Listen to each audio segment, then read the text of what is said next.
Sad little girl tells the young billionaire at school, "I didn't get a Christmas present."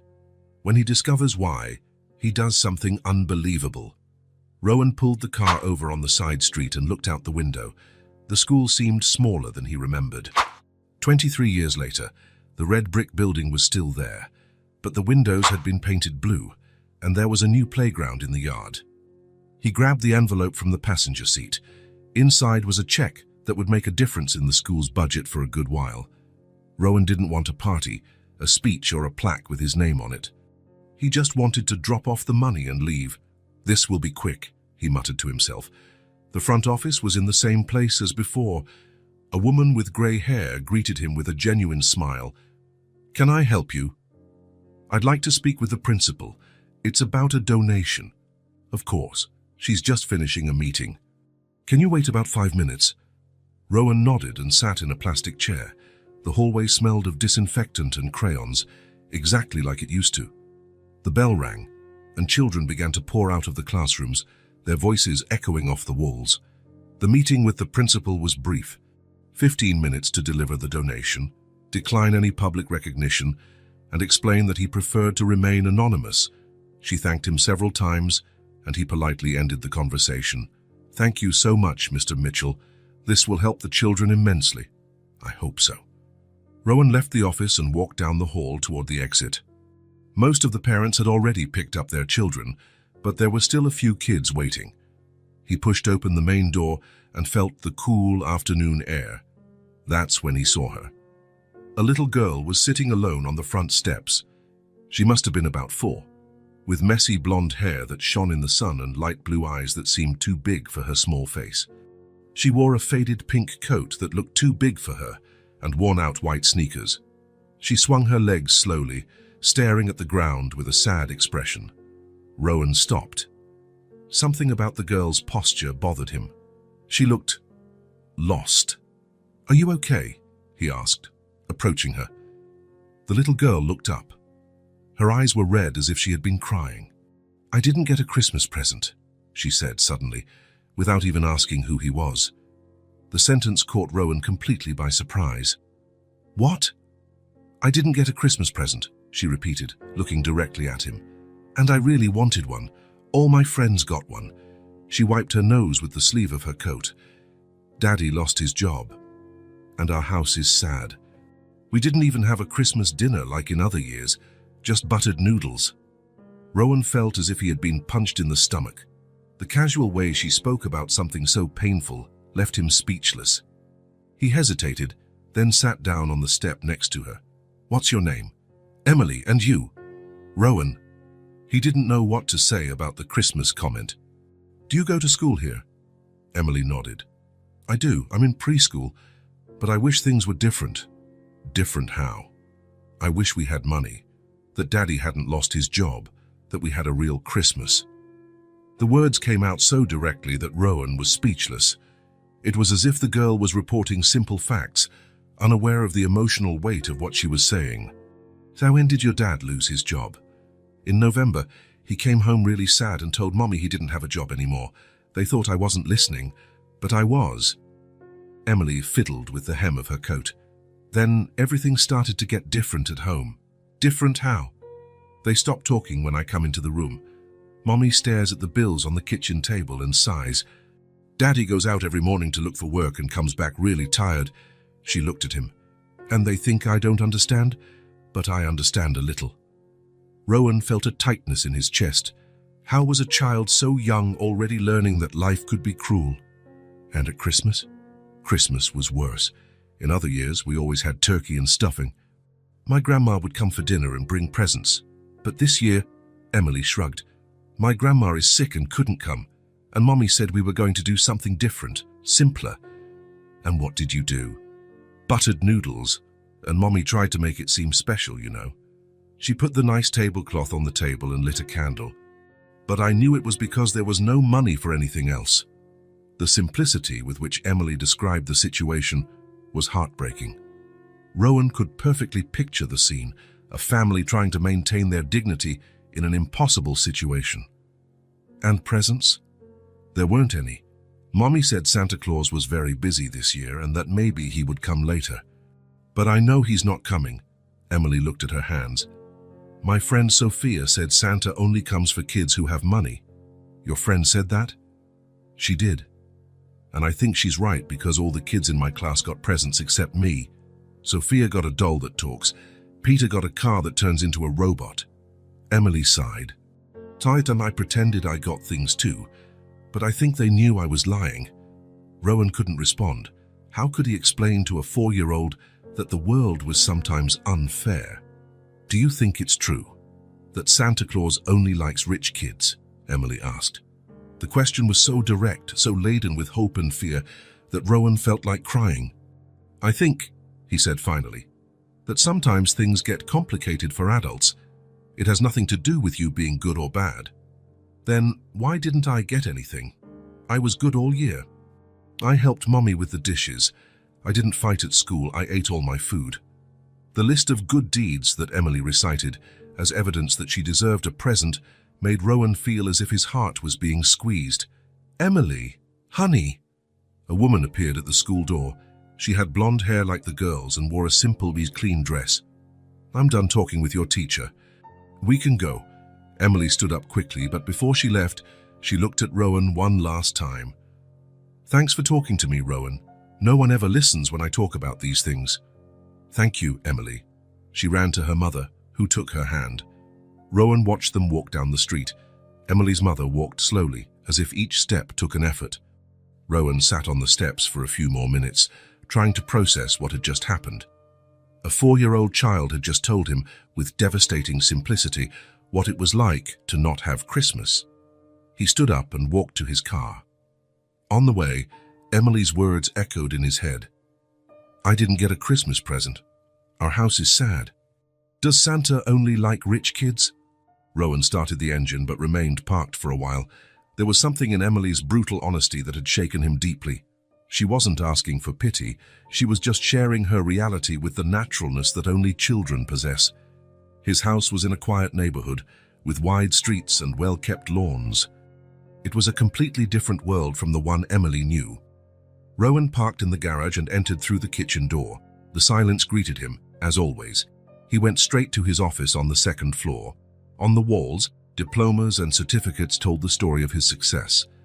Rowan Mitchell, owner of a small chain of boutique hotels. 42 years old, successful, financially stable, and alone. Rowan opened a desk drawer and searched until he found an old shoebox. Inside were old photos he had kept for years. He took out a small album and began to flip through it.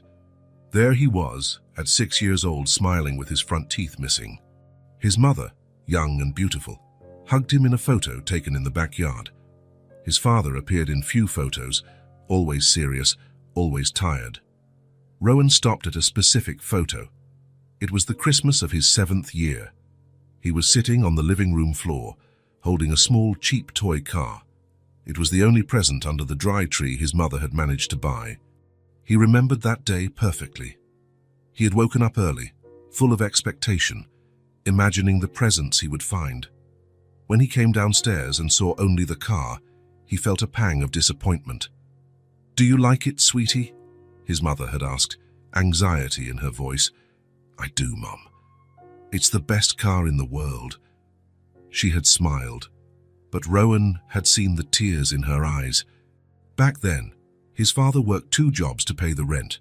There was no money for expensive presents, a special dinner or decorations. Even so, his mother tried to make the day special. She made cookies with the little sugar they had, put music on the old radio and made up games.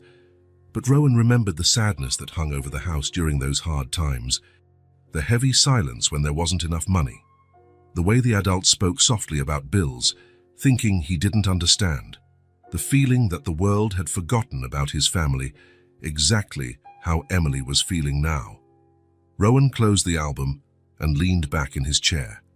The little blonde girl with blue eyes had touched a wound he thought had healed.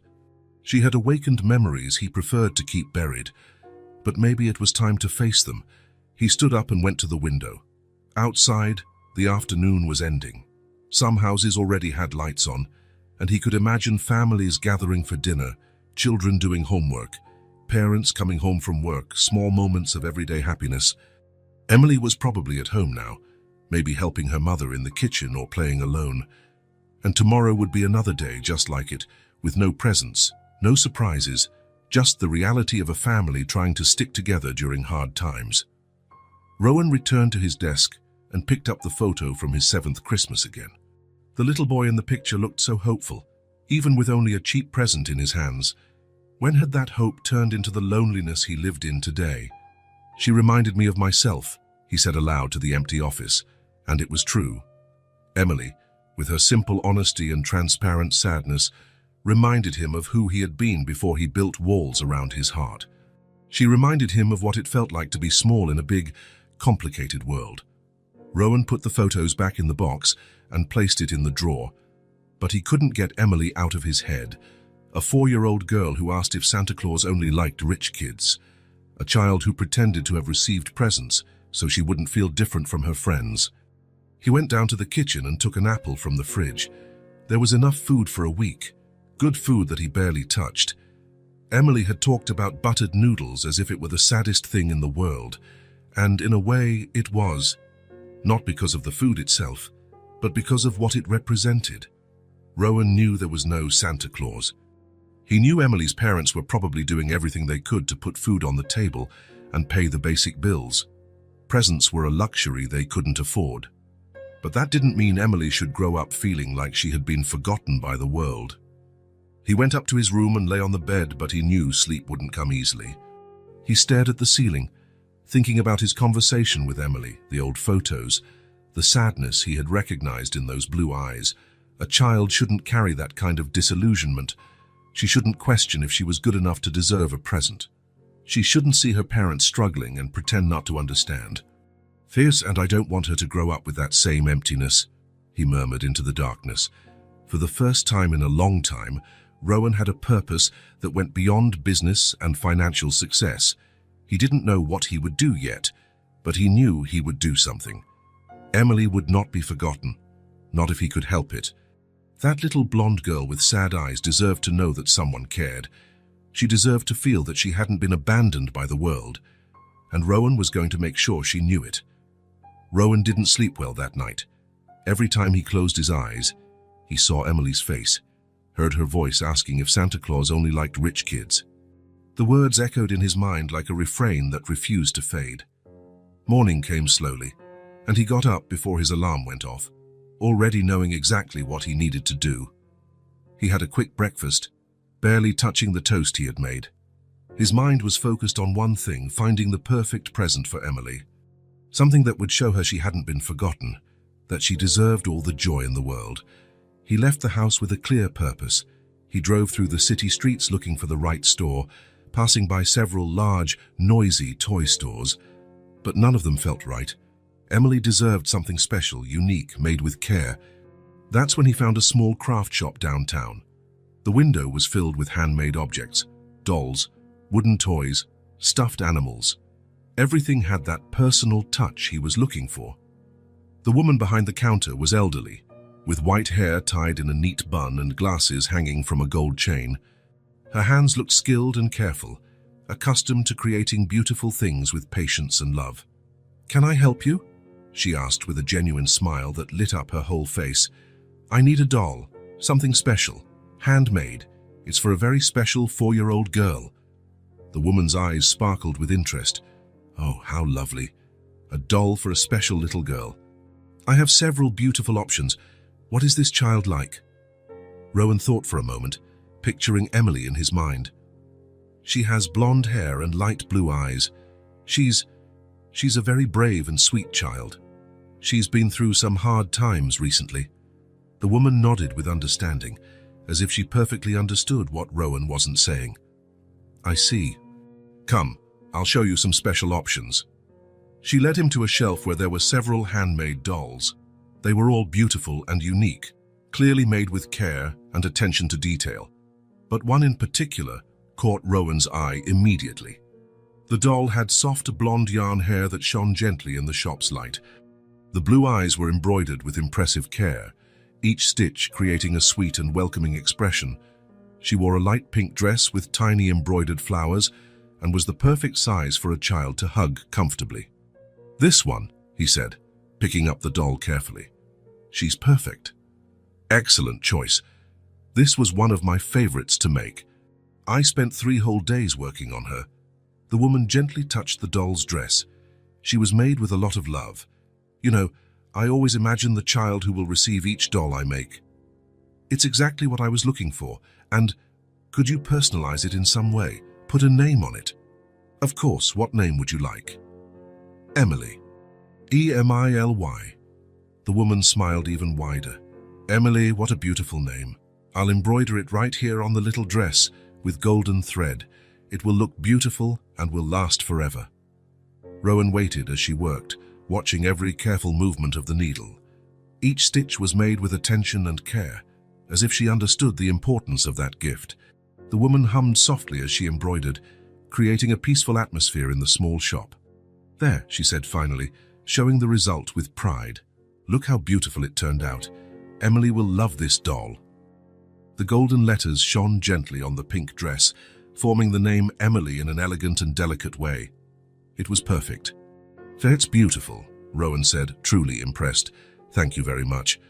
Now I'll put it in a special box for you." She took a pink cardboard box decorated with ribbons and placed the doll inside carefully, wrapping it in tissue paper. Special gifts deserve special packaging. Rowan paid and took the wrapped box. On the way to the school, he mentally rehearsed what he would say, how to explain that he had come back, how to make Emily believe the Santa Claus story, how to make it all seem natural and magical at the same time. He arrived at the school exactly at recess time. He could hear the children playing in the yard, their cheerful voices mixing with the sound of running feet and carefree laughter. He parked and walked to the entrance, carrying the box against his chest as if it were a treasure. Emily was sitting alone on the same bench as yesterday, watching the other children play on the playground. She seemed smaller today, more vulnerable, and Rowan felt his heart ache seeing her there, clearly still processing everything that had happened in their previous conversation. When she saw him approaching, her eyes widened in genuine surprise. "Rowan, you came back!" She stood up from the bench, clearly excited but also confused. I thought I wouldn't see you again."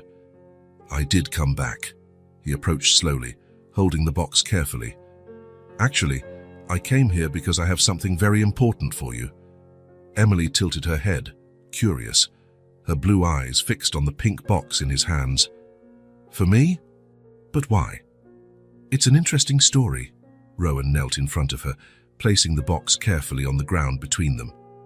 "Last night, after I got home, something very special happened." Emily's eyes widened even more. "What was it?" "I spoke with Santa Claus." Rowan spoke slowly, watching her reaction. "He showed up at my house after you told me about Christmas, and he told me something very important." Emily sat on the edge of the bench, leaning forward with full interest. "Santa Claus went to your house. For real?" "For real. And he was very worried. He said he made a terrible mistake here in town." "What kind of mistake?" "He forgot to deliver something very special to a very special little girl." Rowan pushed the box towards her. He really forgot. It was his mistake. And he asked me to fix his mistake by bringing this to you. Emily looked at the box as if it was something magical. "Are you sure it's for me?" "It's not for another Emily." "I'm sure. He described you perfectly. He said you were a brave girl, with blonde hair and blue eyes, who went to this school and deserved something very special." With hands trembling with anticipation, Emily began to unwrap the gift.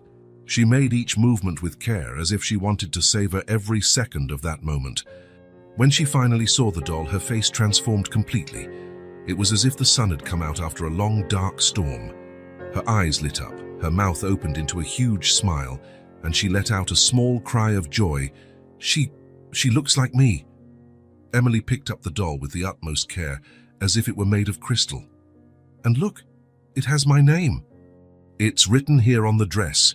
She traced the golden letters with her finger. "Emily. It's really my name." "It is." Santa Claus wanted to be absolutely sure it got to the right person. Emily hugged the doll against her chest and closed her eyes. For a long moment, she was silent, just feeling the gift she never thought she would receive. When she opened her eyes, they were filled with tears of pure joy. "She's the most beautiful thing in the whole world," she whispered, as if telling a secret. "What should I name her? What name do you think suits her?" Emily looked at the doll for a long time, studying every detail. "Luna. Like the other doll I had before, only this one is new and perfect and beautiful." She looked up at Rowan. "Did you really talk to Santa Claus? For real?" Rowan smiled warmly. "I did, and he said you were one of the kindest and bravest children in the whole city. That's why this doll is so special." Emily hugged Luna once more, then looked directly at Rowan with those huge, grateful blue eyes. "Are you my friend now?" The question was so simple, so direct and honest, that Rowan felt his heart tighten with emotion. "If you want me to be—" "I do," Emily said without a second's hesitation. "You're my first real adult friend." Rowan sat on the bench next to her, feeling an emotion he hadn't felt in years. "And you're my first 4-year-old friend," Emily laughed, a cheerful, musical sound that echoed through the yard and seemed to make the whole day brighter. "Can I tell you a secret?" "Of course. I thought I was never going to get a present. I thought the world had really forgotten about me." She looked at Luna with adoration. "But you remembered, and Santa Claus remembered too." Rowan couldn't speak for a moment. The pure gratitude in Emily's eyes was almost too much to bear. How could a simple doll make such a difference in a child's life? "I know," he said finally, when he managed to find his voice. "I went to school here when I was a kid. I sat on this very bench many times." Emily looked at him with renewed interest and surprise. "Really? Here at this school?" "Right here. A long time ago, when I was about your age." "And what were you like when you were little?" Rowan thought for a moment, remembering the boy he had been. "A lot like you, actually. Sometimes a little sad, sometimes afraid that things wouldn't work out, sometimes feeling a little forgotten too." "And did things work out?" "They did. It took time and sometimes it was hard, but they did." He looked around the familiar yard.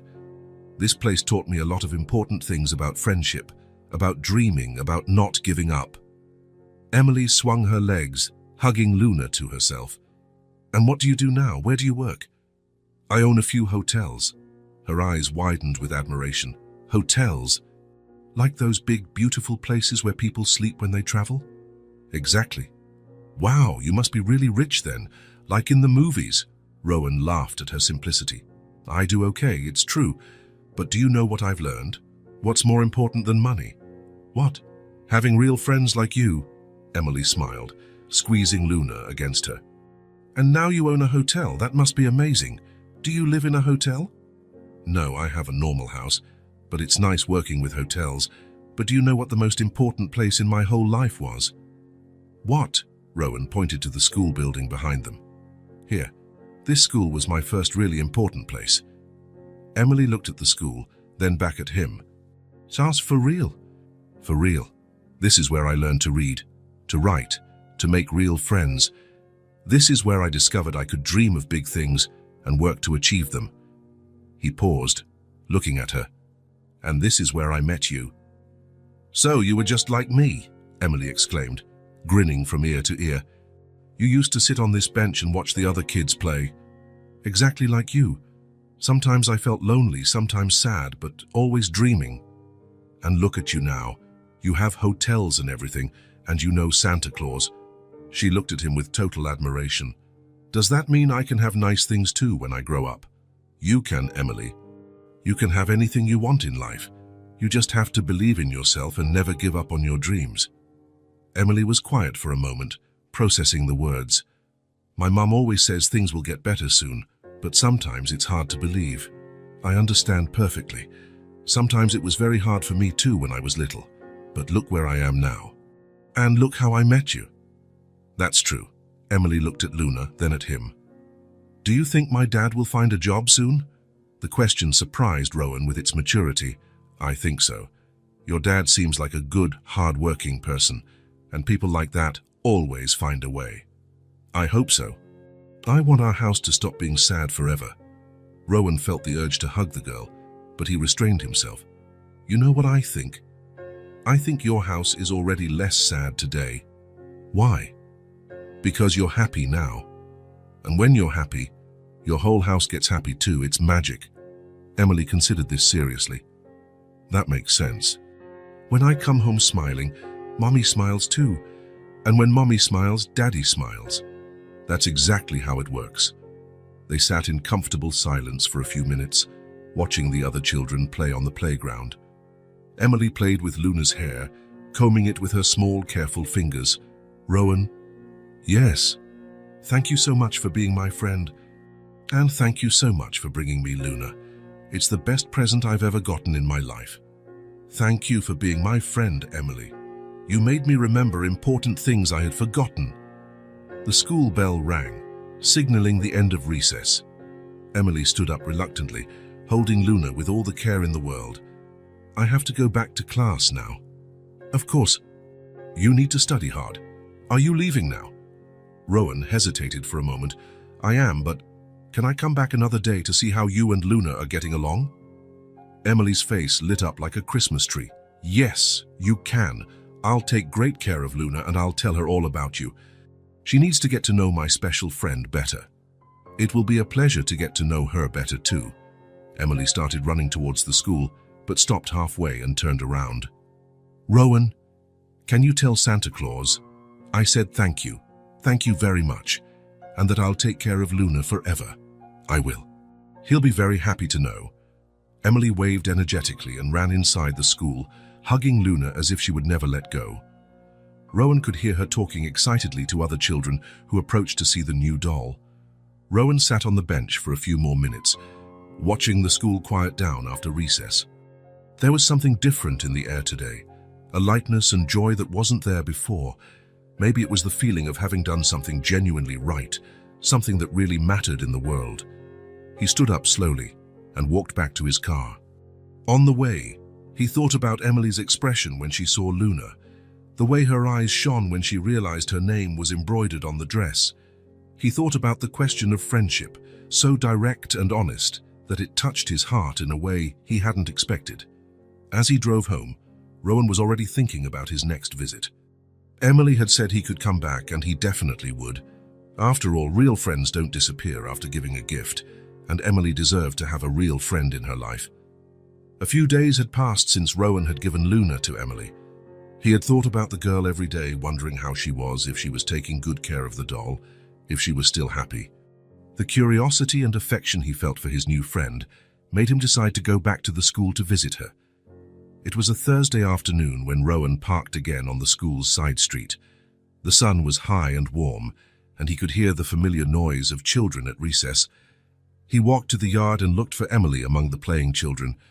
He found her sitting alone under a tree, talking softly to Luna. The doll was well cared for, with her hair combed and her dress still clean and pretty. Emily seemed to be telling the doll a story, gesturing with her small hands. "Hi, Emily," Rowan said, approaching slowly. Emily looked up and her eyes lit up immediately. "Rowan! You came back." She stood up quickly, holding Luna against her chest. "Luna, look who's here. It's Rowan, my friend I told you about." Rowan smiled, pretending to greet the doll. "Hi, Luna. Has Emily been taking good care of you?" Emily put on a different voice, as if it were Luna responding. "She takes very good care of me. We sleep together every night and she tells me stories." "That's good. You two seem to be great friends." "We are," Emily laughed. "I was telling Luna about my plans for when I grow up." "Oh yeah? And what are those plans?" Emily sat on the ground, motioning for Rowan to sit too. "I'm going to have a really pretty restaurant, with round windows and lots of flowers out front. Sounds amazing. And what kind of food will you make?" "All kinds. Chocolate cake, pasta, pizza, warm soup for cold days." Emily spoke with her eyes shining with excitement. "And you know what else?" "What?" "I'm going to give free food to anyone who's hungry. Like, if someone doesn't have money but is hungry, they can eat anyway." Rowan felt something stir in his chest. The simplicity and kindness in Emily's words were breathtaking. "That's very beautiful, Emily. My mom always says everyone deserves to eat well, and I agree." Emily adjusted Luna in her lap. "In my restaurant, no one will go hungry." It was then that Rowan noticed something that bothered him. He looked around and saw that all the other children had lunch boxes or were eating something, but Emily had nothing. "Emily, did you not bring a snack today?" Emily looked down and fiddled with Luna's dress. "South, there was nothing at home to bring." The answer was said so naturally that it hurt even more. Rowan felt a pang in his chest as he realized Emily was used to this situation. "Are you hungry?" Emily shrugged. "A little, but it's okay. I'll eat at school during lunch." Rowan stood up. "How about we go get something to eat right now?" "You, me, and Luna." Emily's eyes widened. "Really? But class is starting soon. We'll be back before class. What do you think?" Emily looked at Luna, as if asking the doll for permission. "What do you think, Luna?" She paused, as if listening for a response. "Luna said it's a great idea." Rowan laughed. "Then it's settled. Let's find a nice place to eat." They left the school and walked down the street. Emily held Luna with one hand and pointed out interesting things with the other, as if it were a special outing. Rowan watched how she found joy in simple things. A dog sleeping on the sidewalk, flowers in a garden, a bird singing in a tree. "Look at that bakery," Emily said, pointing to a small bakery with a window full of cakes and pastries. "It smells so good. Do you want to go in?" "Can I really?" "Of course." They entered the bakery and were greeted by the delicious smell of fresh bread and cake. Emily stood at the entrance for a moment, taking a deep breath. "It smells like heaven must smell," she said softly. They sat at a small table near the window. Emily placed Luna in the chair next to her, as if the doll were really going to participate in the snack. "What do you want to eat?" Rowan asked. Emily looked at the menu carefully. "Can I choose anything?" "Anything. A ham and cheese sandwich and an orange juice. And can Luna have juice too?" "Of course she can." The waitress brought their order and Emily ate slowly, savoring every bite. Every now and then, she would pretend to feed Luna, talking softly to the doll. "Is the sandwich good?" Rowan asked. "It's great. It's just like the one my mom used to make when we had ham at home." Emily took a sip of her juice. "You know, when I have my restaurant, I'm going to make sandwiches like this for the kids. Tell me more about this restaurant." Emily immediately perked up. "It's going to be really big, with wooden tables and colorful chairs. Each table will have a little vase with different flowers." She gestured as she spoke, painting the picture in her mind. "And there will be a huge kitchen where I'll make everything with lots of love. And the round windows. Oh yes, the windows will be round to let in lots of light. And from each window, you'll see the garden full of flowers that I'm going to plant." Emily smiled. "Find people will be able to eat while looking at the flowers." Rowan listened in silence, increasingly impressed with the detailed vision Emily had of the future. "And you know what else? I'll have a special area for children, with storybooks and games. That way, while the parents eat, the kids can play." "It sounds like a wonderful place." "It will be. And I'm going to hire people who can't get jobs elsewhere, like my dad right now." Emily paused. "He's very good at what he does, but sometimes people don't give him a chance." Rowan felt a lump in his throat. How could a 4-year-old have so much wisdom and compassion? "And the free food part?" he asked. "Oh, that's the most important part." Emily leaned forward as if to tell a secret. "Every day at lunchtime, anyone who is hungry can come in and eat. They don't have to pay anything." "But how will you keep the restaurant running?" Emily thought for a moment. "The people who can pay will pay, and with that money, I'll buy food to give to those who can't pay." "It's simple." Emily's childlike logic was both naive and profound. Rowan was silent for a moment, moved by the girl's sweetness and worldview. "You've thought of everything," he said finally. "I think about it every day. When I lie in bed with Luna, we plan what the restaurant will be like." Emily looked out the window. "And my mum says dreaming doesn't cost anything, so I dream a lot." "Your mum is right, and I think you'll be able to make that dream come true." "Do you really think so?" "I do. You have everything you need, a good heart and lots of ideas." Emily smiled and took another bite of her sandwich. "Rowan, can I ask you a question?" "Of course." "What's it like to own a hotel?" "It must be similar to owning a restaurant." "It is similar. I make sure people feel good when they're at my hotels, just like you want to do in your restaurant." "And do you like it?" "I do. But you know what else?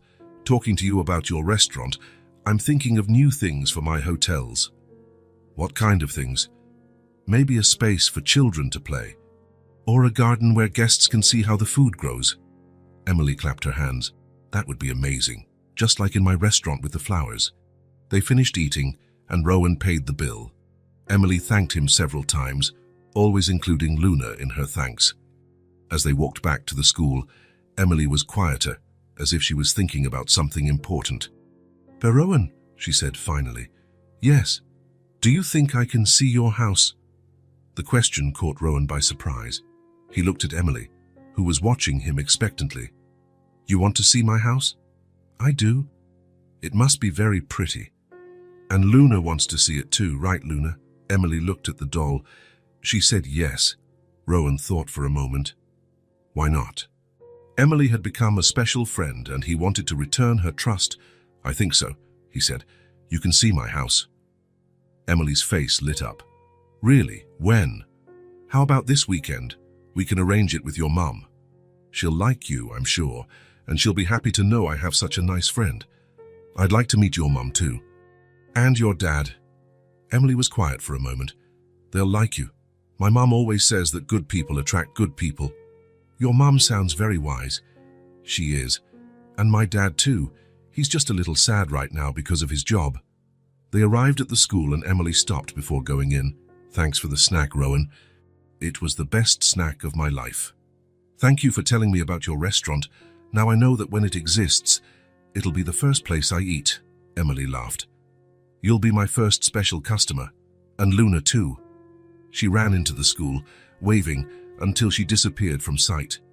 Rowan stood on the sidewalk for a few minutes, thinking about the conversation they had. Emily was only 4, but her words had touched something deep within him. The way she dreamed of helping others, even after facing difficulties. The natural way she spoke about feeding the hungry. The way she included Luna in everything, treating the doll like a real friend. On the way back home, Rowan couldn't stop thinking about the restaurant with round windows and flowers, about a 4-year-old's vision of how the world could be better, about the simplicity of wanting to feed the hungry. And now Emily wanted to see his house. The idea of showing her his home made Rowan feel nervous and excited at the same time. How would Emily see his life? What would she think of the big house and expensive objects? But one thing he knew for sure. Emily had a purity of heart that he hadn't seen in a long time, and whatever her reaction to his house was, it would be honest and true. Just like everything Emily did. The weekend arrived faster than Rowan expected. On Friday, he'd met Emily at school and arranged with her to visit her family on Saturday afternoon. Emily was thrilled with the idea and promised to talk to her parents about the invitation. "They'll be happy to meet you," Emily said, hugging Luna. "My mom always wants to meet my friends." Now, standing in front of Emily's house, Rowan felt a mix of nervousness and curiosity. The house was small but well kept, with a simple front garden and a low white-painted fence. There were flowers planted in makeshift pots and a small porch with 2 plastic chairs. Rowan knocked on the door softly. He could hear voices inside and footsteps approaching. The door opened and a blonde woman appeared, smiling warmly. It was Claire, Emily's mother, and Rowan could see where the girl had inherited her light blue eyes. "But you must be Rowan," Claire said, extending her hand. "Emily doesn't stop talking about you. I'm Claire, her mom." "A pleasure to meet you, Claire. Thank you for having me." "Not at all. Please, come in." Rowan entered the house and was immediately enveloped in a welcoming atmosphere. It was small, but everything was clean and organized. The furniture was simple, some clearly old, but there was care in every detail that spoke of the people who lived there. "Rowan!" Emily came running down the hallway, holding Luna. "You really came! Luna, look who's here!" "Hi, Emily. Hi, Luna," Rowan said, smiling. Come see the house." Emily took his hand and started pulling him down the hall. "So I want to show you everything." "Emily, let Rowan breathe first," Claire said, laughing. "Malcolm, come here. Emily's friend is here." A man appeared from the kitchen, drying his hands on a dish towel. He was tall, with brown hair and kind eyes, but Rowan could notice a subtle sadness in his posture. There was something in his slightly stooped shoulders that suggested the weight of worries. "Malcolm," the man said, extending his hand. "Pleasure to meet you." "Rowan, the pleasure is mine." Malcolm's handshake was firm, that of someone used to manual labor. His hands were calloused, from someone who had worked hard his whole life. "Please, have a seat," Claire said, pointing to the living room sofa. "I made a cake this morning. How about we have some with coffee?" "That would be great, thank you." Emily sat next to Rowan on the sofa, placing Luna carefully between them. "Rowan, want to see where Luna sleeps?" "Of course." Emily stood up and led him to a corner of the room where there was a small box lined with a soft cloth. "She sleeps here. I made a special little bed." Emily placed Luna in the box carefully. "But now I tell you everything too, Luna. Rowan is our friend." Rowan watched the scene, touched by the way Emily treated the doll as a real companion. The box was simple, made of cardboard decorated with colored paper, but there was a lot of love in the craftsmanship. "The little bed is beautiful," Rowan said. "Mommy helped me make it. Every doll needs a special place to sleep." Claire returned from the kitchen carrying a tray with coffee, glasses of juice, and slices of a simple cornmeal cake. Malcolm followed her with small plates and napkins. "I hope you like cornmeal cake," Claire said, serving everyone. "It's what we had in the house to make." "I love cornmeal cake," Rowan lied gently, though he couldn't actually remember the last time he'd had one. They all sat in the living room, in a natural arrangement that made Rowan feel immediately welcome. Emily sat on the floor next to Luna's box, as if wanting to include the doll in the conversation. "Emily told me you met at school," Claire said. "That's right, I went there to make a donation and we ended up talking." Rowan took a sip of his coffee. "She's a very special girl." "That she is," Malcolm said, looking at his daughter with affection. "She's always been very smart and loving." "Daddy, tell Rowan about your old job," Emily said suddenly. "He had a very important job." Rowan noticed how Malcolm shifted uncomfortably in his chair. Claire placed a hand on her husband's arm in a gesture of silent support. "Emily," Claire began. "No, it's okay," Malcolm said, forcing a smile. "I worked at a factory. I made parts for industrial machines." "For how many years?" Rowan asked. 15 years. "I started there right after Emily was born." Malcolm looked at his own hands. "It was a good job, fair pay, good colleagues. I liked what I did." "And what happened?"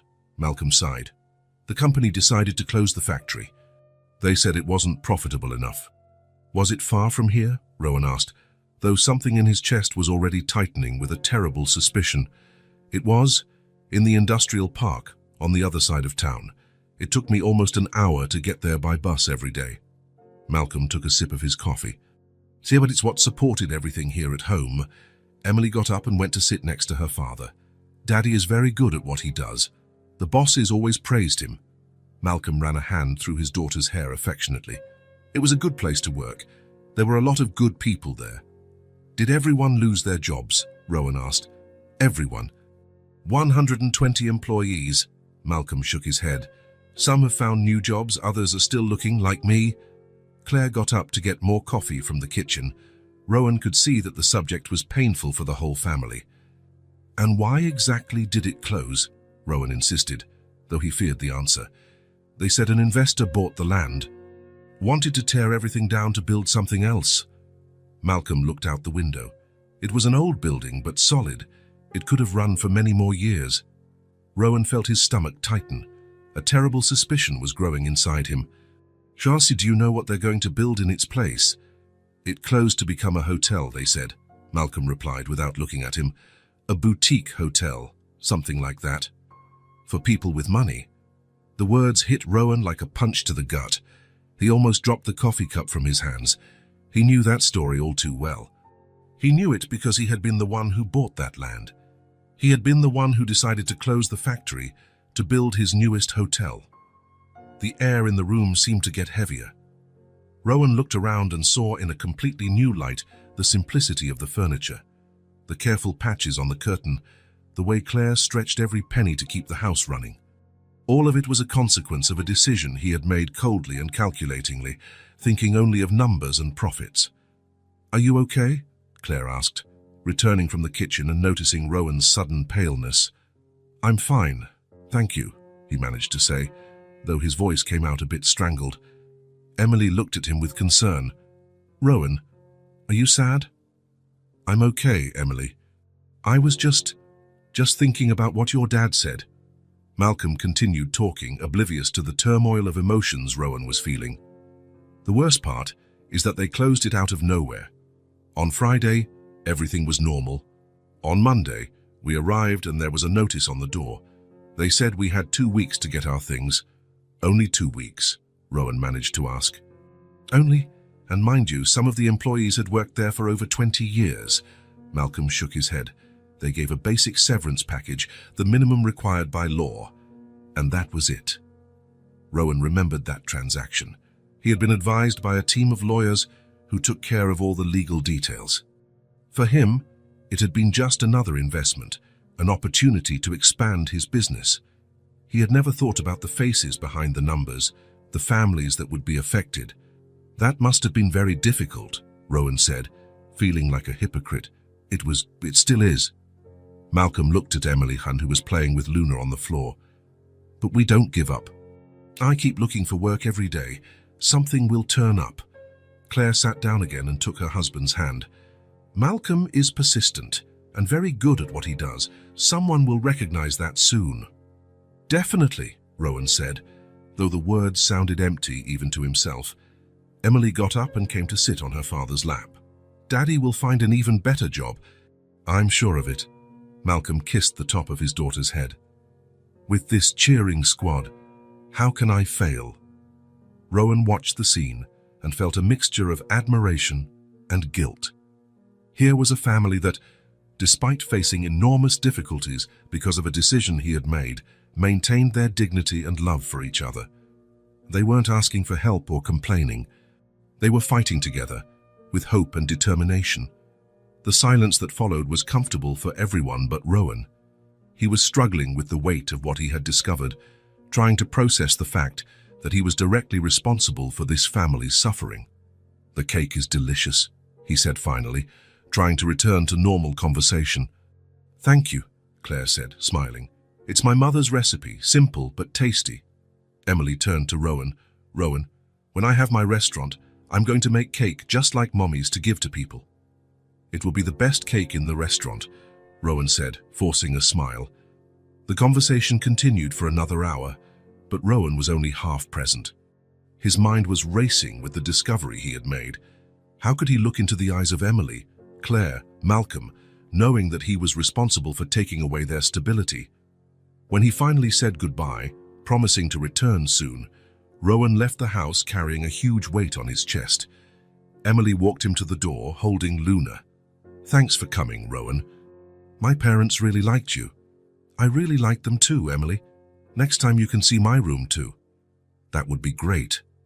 Rowan walked to his car in silence, feeling Emily's eyes watching him from the door. When he started the engine and drove away, a single certainty echoed in his mind.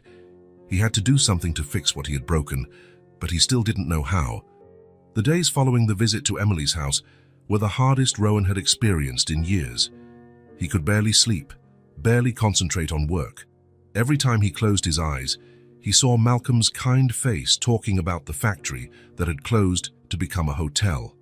He heard the words again. It was far, but it's what supported everything. The image of Claire stretching every penny to keep the house running wouldn't leave his mind. The dignified simplicity of the family, who didn't ask for help but were clearly struggling. Emily's innocent dream of having a restaurant to feed the hungry, all because of a decision he had made coldly, thinking only of numbers and profits. On Wednesday morning, Rowan cancelled all his meetings for the day. His secretary was surprised, as he never did that without an important reason. But this time, there was a reason, the most important one of his life. He left home with a clear destination in mind. He needed to see with his own eyes the place that had destroyed the lives of so many people. He needed to face the reality of what he had done, to touch the walls that had housed dreams and hopes. The site of the old factory was in the city's industrial park, a neighborhood Rowan only knew from the reports he received from his lawyers and architects. He had never set foot there before. To him, It had always been just an address on a spreadsheet, an investment with potential for return. He drove through streets that became progressively simpler, smaller houses, gardens cared for with love, but without resources. Local businesses that clearly served the area's workers, a bakery with handwritten prices, a small pharmacy, a corner store where people knew each other by name. It was a world completely different from his own. When he arrived at the site, he stopped the car in front of the closed gates and watched for a long time. The factory was still standing, but completely empty. There was a large modern sign indicating that a new hotel from the Mitchell Boutique Hotels chain would be built there. His name was stamped on it, proud and imposing, announcing progress and modernity. But for Rowan, at that moment, the sign looked like a tombstone. He got out of the car and approached the fence. The main gate was locked with chains and padlocks, but there was a side opening in the fence where he managed to get in. The grounds were too quiet, only the wind rustling some forgotten papers on the ground and making a strange noise as it passed through the metal structures. The factory building was exactly as Malcolm had described, old but solid. The brick walls were stained by time and decades of work, but the structure seemed firm and sturdy. Large, dusty windows let in golden shafts of sunlight, creating patterns on the abandoned floor. Rowan walked slowly around the exterior, trying to imagine what the place had been like when it was running. 120 people arrived there every day for the morning and afternoon shifts. They talked, laughed, worked side by side. Malcolm made his 1-hour bus trip to get there, then spent 8 hours creating parts for industrial machines. There were signs everywhere that life had stopped abruptly. A bulletin board in the cafeteria still showed notices about union meetings and social events that would never happen again. Calendars on the walls marked days that were suspended in time. A forgotten cup on an office desk suggested that someone had left expecting to return the next day, but that day never came. Rowan entered the main building through a door that had been left ajar. The silence was oppressive and heavy. His footsteps echoed on the concrete floor, creating a ghostly sound that multiplied through the empty corridors. The machines had been removed months ago, leaving only geometric marks on the floor where they had been installed for years. He walked among these marks, trying to imagine the noise that must have been there when everything was working.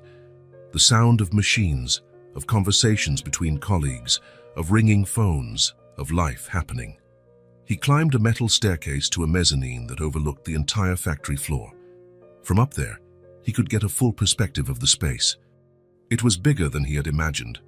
From there, he could perfectly visualize how it had been, the constant movement of workers, each knowing their role, the energy of a productive place full of purpose.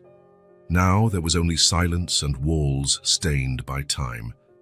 Rowan sat in an old office chair that had been left behind and stayed there for a long time, just watching and thinking. How had he been able to reduce all of this to numbers on a spreadsheet? How had he managed to sign papers that resulted in the closure of this place without ever thinking about the faces behind the jobs? The weight of guilt was almost physical. He felt as if he were carrying a stone in his chest, making it difficult to even breathe.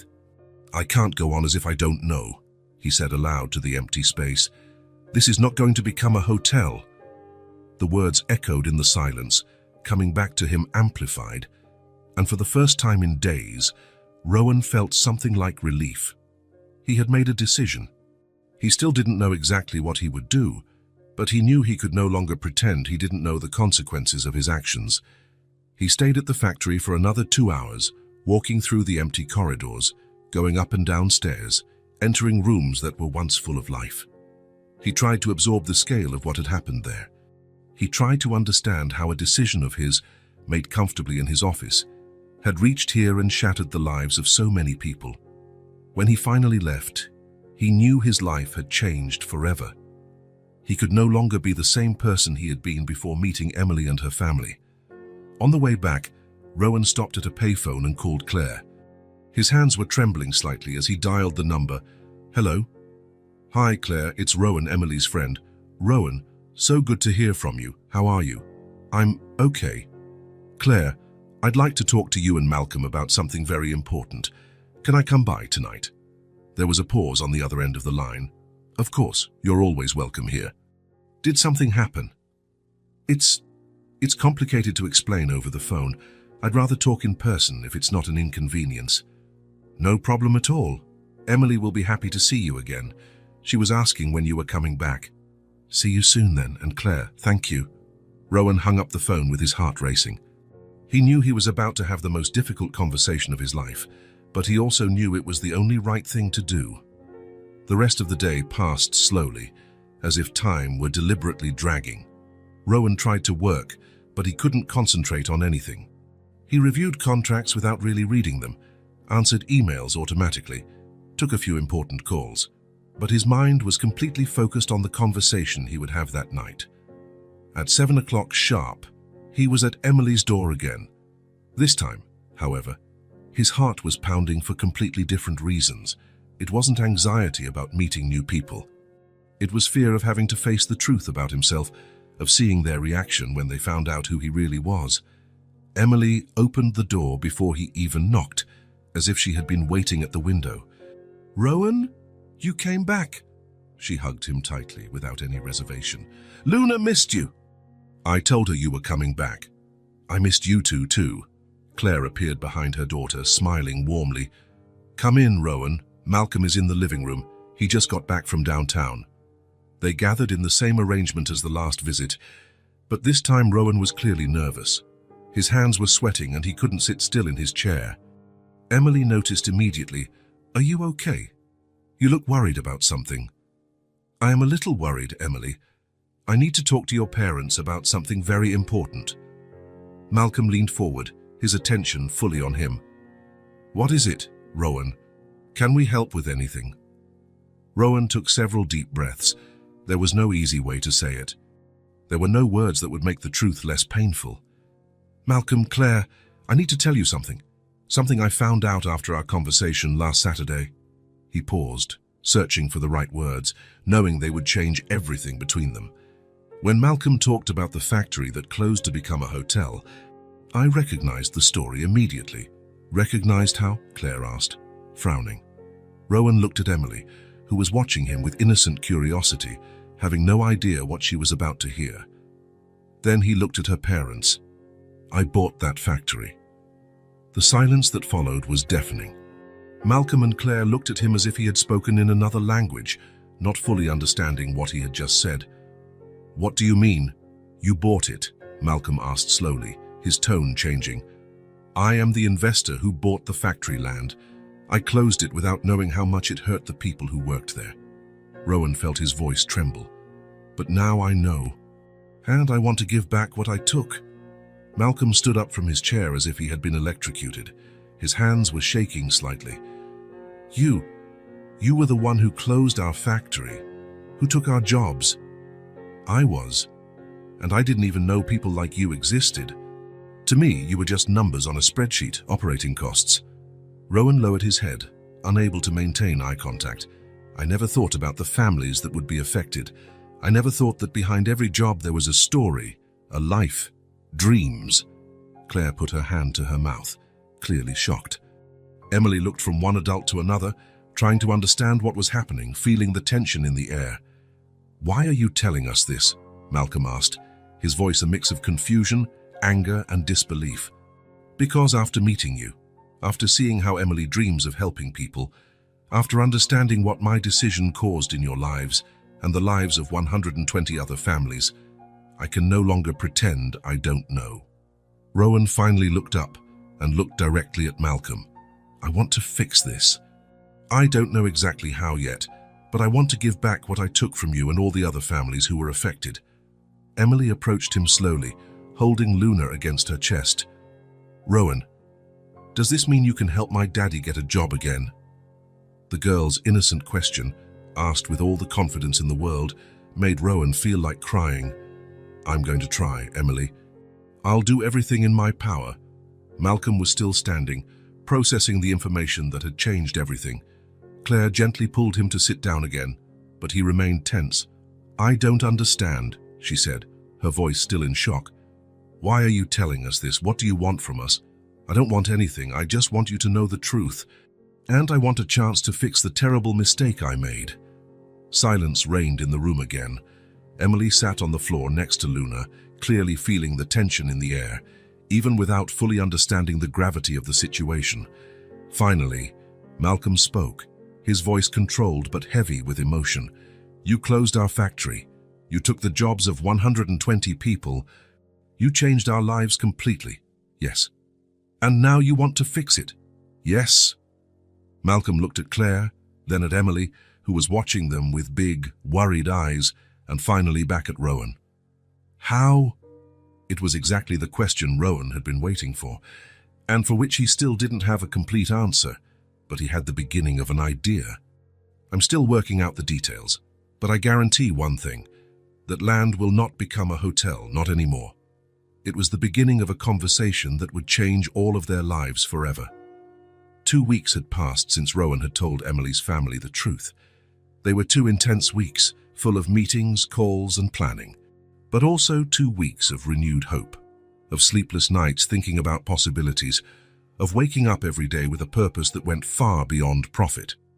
The day after his confession, Rowan had called his lawyers and architects with clear instructions. Cancel the hotel project immediately. The reactions were of complete surprise. "Are you sure, Mr. Mitchell?" "We've already invested a lot of money in the planning," said his lead lawyer, clearly concerned. "I'm absolutely sure. Cancel everything. Pay whatever fines are necessary." "And what are we going to do with the land?" "I'm going to turn it into something completely different." Rowan spent the next few days intensively researching cooperatives, talking to experts, studying models that worked in other cities. The idea that had begun to germinate in his mind was taking shape, to transform the old factory into a community cooperative, managed by the very workers who had lost their jobs, but he didn't want to do anything alone. The first person he sought out was Malcolm. They met in a small diner near Emily's house. Malcolm arrived suspicious, still processing everything he had discovered about Rowan. "I have a proposal," Rowan said without preamble. "I want you to help me create something new in place of the factory." Malcolm frowned. "What kind of thing?" "A cooperative, a place where the former employees can work together as owners of their own business, where each person has a voice in the decisions and shares in the results." "And why would I help you?" "Because you know those people better than any consultant. You know their skills, their dreams, their needs. I have money and resources, but you have something much more valuable. You truly know the community." Malcolm was quiet for a long time, stirring his coffee. "How would it work?" "Each former employee who wants to participate becomes a co-op member, a partner in the enterprise. Everyone has a say in important decisions. Everyone shares the profits. The space would be used for different activities: workshops, services, production. And you. And what would be your role?" "I'll finance the complete renovation and the initial equipment. After that, you run the business. I'll just stay on as an advisor, if you want me." Malcolm looked directly at him. "Why are you doing this?" "Because it's the right thing to do. And because a 4-year-old girl taught me that there are much better ways to use money." In the following days, Malcolm helped Rowan get in touch with his former co-workers. The first meetings were tense, full of distrust. "He closed our factory, and now he wants to play the good guy," said Jose, one of the oldest welders. "What guarantee do we have that he won't change his mind again?" asked Rita. "I completely understand your anger," Rowan said at a meeting in the local church hall, "but I'm here to offer a chance to rebuild something better than what existed before." "Better for whom?" asked Maria. "For you, for your families, for the whole community." It took several meetings before people started to trust the proposal. Rowan brought in lawyers specializing in cooperatives to explain the legal aspects. But it was when Claire joined the project that things really started to change. "I've always dreamed of cooking for many people," she said at one of the meetings. "Making meals that feed not just the body, but also the soul." The idea of a community kitchen led by Claire opened up new possibilities. Soon, other people began to suggest ideas.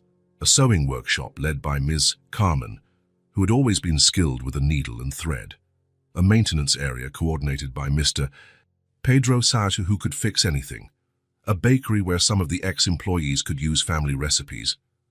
"And what about a space for the children?" suggested Anna, a mother of 3 young children. Many mothers in the area can't work because they have nowhere to leave their kids. Rowan noted everything carefully, each suggestion being incorporated into the project. His architects worked to adapt the old factory space to the new needs. The building was divided into functional areas after much debate. The old cafeteria became Claire's community kitchen, with professional equipment to prepare meals for the cooperative and also to sell to the community. A side wing was transformed into sewing and craft workshops. The section that once housed heavy machinery became the maintenance and small repairs area. The bakery was installed in an area with independent access, allowing it to operate at the most convenient times. And in the old administrative office, a colorful and safe children's space was created, where co-op mothers could leave their children while they worked. "I also want to include training programs," Rowan said at a meeting, "for young people from the area who want to learn a trade." "Like vocational courses?" asked Malcolm, who had become the main intermediary between Rowan and the former employees. "Exactly. Baking, sewing, basic maintenance, small business management, even adult literacy. The construction and renovation took 3 intense months. Rowan was there every day, not as a supervisor, but as just another worker. He carried materials, painted walls, assembled furniture. The co-op members initially treated him with suspicion, but gradually they realized he was genuinely committed to the project. Emily visited the site whenever she could, usually on weekends with her parents. She observed everything with curious eyes, asking insightful questions and making suggestions that were sometimes wiser than the adults. "Rowan, why don't you put plants in all the corners?" she suggested on one of these visits. "Plants make places happier." "That's a great idea, Emily."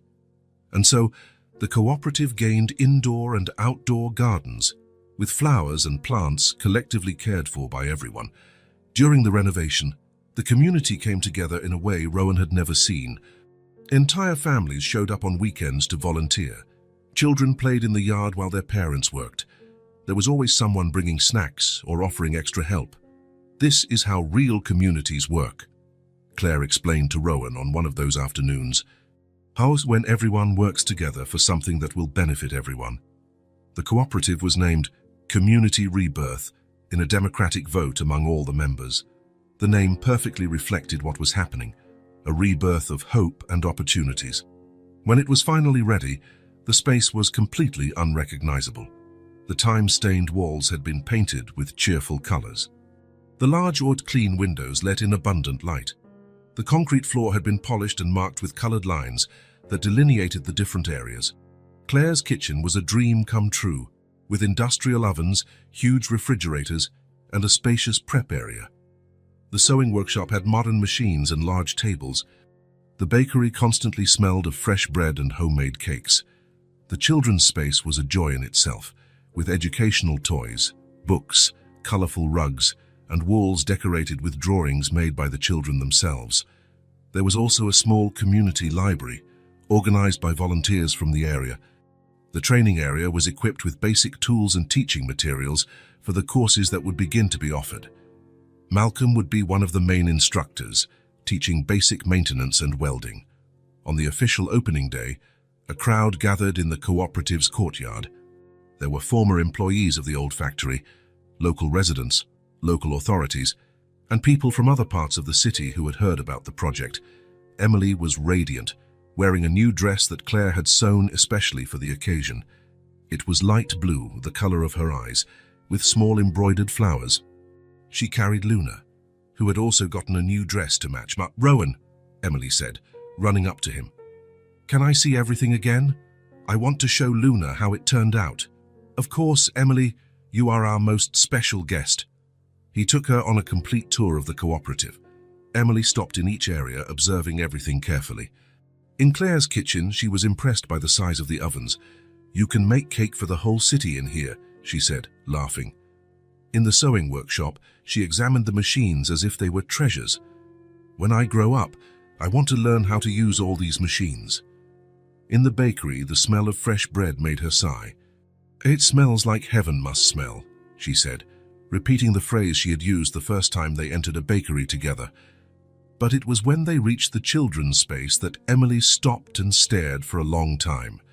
There were children her age playing, mothers talking, an atmosphere of joy and care. "So it looks like my restaurant," she said finally, her voice full of emotion. "Only bigger." Rowan knelt beside her. "It is similar, isn't it? A place where people take care of each other, where no one goes hungry, where everyone is welcome." "You remembered my dream," Emily said, looking at him with those huge blue eyes. "Your dream helped me create all of this. You taught me how to dream again." The opening ceremony was simple but emotional. Malcolm spoke on behalf of all the co-op members, thanking them for the opportunity to start over. Claire presented the community kitchen projects. Other members explained how the different areas would work. When it was the authorities' turn to speak, Emily stepped forward. No one had planned for her to speak, but she climbed onto the small platform and asked for the microphone. "I wanted to say something," she said in her clear child's voice. The audience fell completely silent, surprised and curious. "I want to thank my friend Rowan, because he listened to my heart, because he stayed, and because now he's a friend of my family." She paused, looking directly at Rowan, who was in the front row. "He turned a sad place into a happy place, and now all the people will have a job again, and they will take care of each other, just like in a big family." The silence that followed was filled with emotion. Many people had tears in their eyes. Emily had captured in simple words what everyone was feeling. Rowan stood up and went to the platform. Emily handed him the microphone with a huge smile. "Thank you, Emily," he said, his voice clearly emotional. "Thank you for letting me be a part of this." He looked at the crowd, seeing faces he had come to know and respect over the past few months. "When I met Emily a few months ago, she told me about a dream, a restaurant where she would give free food to those who were hungry, where people would be cared for." Rowan gestured to the renovated building behind him. "This cooperative is the adult version of that dream, a place where everyone takes care of everyone." He paused, searching for the right words. "I've learned more from you in the last few months than I learned in years of running businesses. I learned that true success isn't measured in profits, but in how many lives you can touch in a positive way." The crowd applauded warmly, an applause that lasted for several minutes. Rowan came down from the platform and was enveloped in hugs from people he hadn't even known a few months before. Emily ran to him and hugged him tightly, with Luna squeezed between them. "Now everyone will have a place to work and be happy," she said. "Now everyone will have a place to truly belong," Rowan corrected, hugging her back. The rest of the day was a true celebration. People visited all the areas of the cooperative, tried the first products from the bakery, learned about the plans for the coming months. Children played in the courtyard, while the adults talked about dreams that now seemed possible. As the sun began to set, Rowan found himself sitting on the same bench where he had first talked with Emily at the school. This time, however, he was not alone. Emily was by his side, Luna in her lap, and around them was an entire community that had become his family. "We really did it, didn't we, Rowan?" Emily said, looking at the building that now glowed with warm lights. "We did, Emily. We created something truly beautiful together. And it's just the beginning," she said, with the wisdom of someone who dreams big. "There's still so much more good to come." Rowan smiled, knowing she was right. The cooperative was just the beginning of a new way of living and working, a way where people mattered more than profits, where children's dreams could inspire real change in the world. And it had all started with a little blonde girl with blue eyes who hadn't gotten a Christmas present, but had a heart bigger than any gift he had ever seen. 6 months had passed since the inauguration of the Community Rebirth Cooperative. Fall had arrived, painting the city's trees in golden hues, and life seemed to have found a new rhythm for everyone. The cooperative grew week by week. What had started as a project to reintegrate 120 former employees had become something much larger. Now there were 150 co-op members, including people from the community, who found an opportunity to start over at the cooperative. Claire's community kitchen was an absolute success. The community restaurant thrived impressively. Every day, a line formed at the door to taste the homemade meals that Claire and her team prepared with love. There were always options for those who couldn't pay the full price. "Just like Emily's dream," Claire would say every time she saw a child eating for free at the restaurant. The bakery was running from 5 in the morning, filling the neighborhood with the smell of fresh bread. Mr. Pedro expanded the maintenance workshop. Ms. Carmen's sewing area had become a small garment factory. The children's space was never empty, and the training courses were in high demand. The cooperative had become much more than a workplace. It was a community center where people met, children played, families celebrated, and life happened to the fullest. Rowan continued to run his hotels, but now with a completely different perspective. He had implemented several ideas inspired by the cooperative: spaces for children, partnerships with local producers, training programs for young people. But mainly, Rowan now had another habit that had become the most important part of his week. Every weekend, he visited Emily and her family. It started as sporadic visits, but quickly became a tradition. Friday night, Rowan would park in front of the small house and knock on the door, always being greeted with genuine smiles. Emily would always run to hug him, telling him all about school. Luna, now with a few loving patches after so many hugs, was always with her. Saturdays were for outings. Sometimes they visited the cooperative, other times they explored the city, always discovering new places Emily wanted to see. But Sundays were special. They were family day. Rowan would arrive early and find the house with that calm Sunday morning rhythm. Claire always welcomed him with fresh coffee and a warm smile. Malcolm, who in the first few months still maintained formality, now greeted him like a brother. Sunday morning always began in the kitchen. Emily insisted that Rowan help her make a cake. She had become an expert in simple cakes, always wanting to try new flavors. "Today we're making carrot cake," Emily would say, climbing onto a chair. "But I'm going to add cinnamon, because I think it will be tastier." Rowan helped her measure ingredients, mix the batter, grease the pan. It was a ritual they both loved, full of conversations about everything and nothing. Emily took the opportunity to tell stories from school, her plans for the future, her observations about the world. "You know, Rowan, I still want to have my restaurant," she would say, beating the eggs. "But now I know I also want to have a cooperative, for people to work together and be happy." While the cake baked, they would sit in the living room and Rowan would tell old stories. Emily loved to hear about what his life was like as a child, about the school he attended, about his family's hard times. "You were just like me," Emily would always say. "I was, and you helped me remember what it was like to be a child." When the cake was ready, they would gather on the porch for an afternoon snack. Claire would watch from the kitchen, smiling as she washed dishes or prepared something for dinner. There was a peace in those moments that she hadn't felt in a long time. Malcolm had changed a lot in recent months. The work at the cooperative had restored his confidence.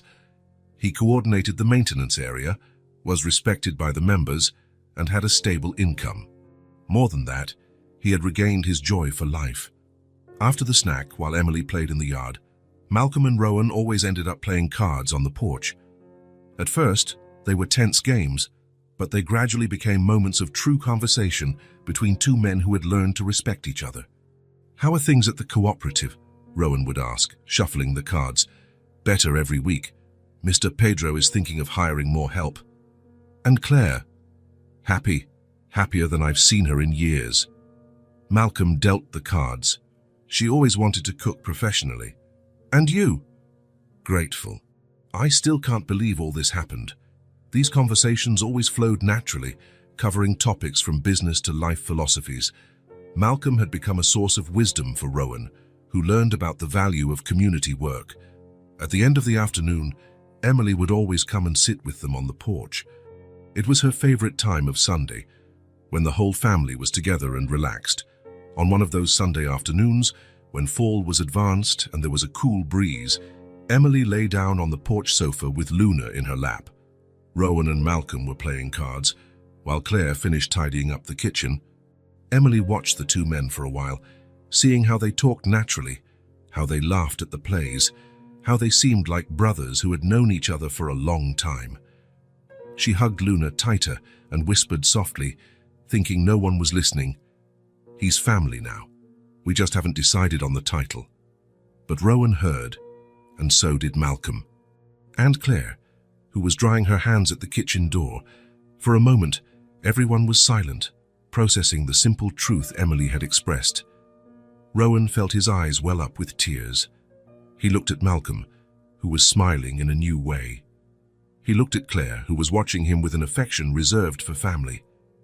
"It's true," Claire said finally, coming to sit with them. "You are family. Our chosen family," Malcolm added, putting the cards aside. Emily got up and went to hug Rowan, still holding Luna. "You'll always be part of our family, right?" "Always," Rowan said, hugging her back. "If you'll have me." "Of course we'll have you," Emily said, as if it were obvious. Family is family. As the sun set, they stayed there on the porch, talking about plans for the week, about the small things of daily life, about the life they had built together. Rowan thought about how his life had changed since that day he met a little blonde girl who hadn't gotten a Christmas present.